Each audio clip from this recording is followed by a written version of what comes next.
Party ఒక కార్యక్రమానికి పిలిపిస్తుంది.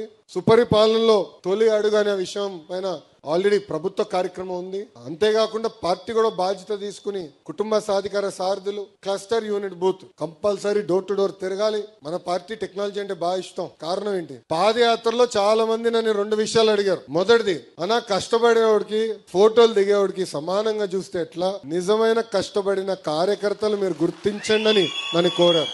రెండో విషయం, అధికారంలోకి వచ్చిన తర్వాత కార్యకర్తల్ని కలవరు, కూర్చుని మాట్లాడరు, మీటింగ్ వేయరు అని చెప్పారు. అందుకే మొదటి దానికి టెక్నాలజీతో జోడిస్తేనే పనిచేసింది ఎవరు, పనిచేయింది ఎవరు తెలుస్తుంది. ఇప్పుడు బాబు షూరిటీ భవిష్యత్ గ్యారంటీ అన్నాడు, ఓటీపీ పెడితే అందరూ లొకేషన్ తిట్టుకున్నాడు. వీడికేం పని పట్టలేదు, పాదయాత్ర చేస్తే సరిపోతుంది, ఎన్ని ఎందుకు పెట్టాడు రాబోయ్ అని. అది పెట్టాం కనుకనే ఎవరు చేశారు, ఎక్కడ చేశారు, ఎప్పుడు చేశారో తెలుసుకున్నాం. అందుకే కార్యకర్తలు మేము గుర్తించగలుగుతున్నాం, అంటే పనిచేసిన కార్యకర్తలు గుర్తించగలుగుతున్నాం. ఫోటో స్టార్స్ కూడా గుర్తిస్తున్నాం. అద్భుతమైన ఫోటో స్టార్స్, వీళ్ళు ఫోటోలు బాగా దిగుతారు, అటు ఉండి అని చెప్తున్నాం. సేమ్ థింగ్ మీరు చూస్తే మెంబర్షిప్ లో కూడా రెఫరల్ ఇచ్చాం, అక్కడ ఎవరు బాగా పనిచేశారు కూడా తెలుసుకున్నాం. అదే విధంగా మన టీడీపీ ఉంది యాప్, సోషల్ మీడియాలో ఎవరు బాగా పోస్టింగ్ చేశారో కూడా తెలుసుకున్నాం, వాళ్ళకి గుర్తింపు కూడా ఇస్తున్నాం. ఇది మొదటిది. రెండోది, బాబు గారి దగ్గర నుంచి మంత్రుల వరకు కూడా అందరం పార్టీ ఒక డైరెక్షన్ ఇచ్చింది. నియోజకవర్గానికి వెళ్ళి ఒక కార్యక్రమం చేయాలనుకుంటే, ప్రభుత్వ కార్యక్రమం చేయాలనుకుంటే కంపల్సరీ కార్యకర్తల సమావేశం పెట్టుకోవాలి. వాళ్ళతో మాట్లాడిన తర్వాతనే ఏ కార్యక్రమం కొని వెళ్ళాలి.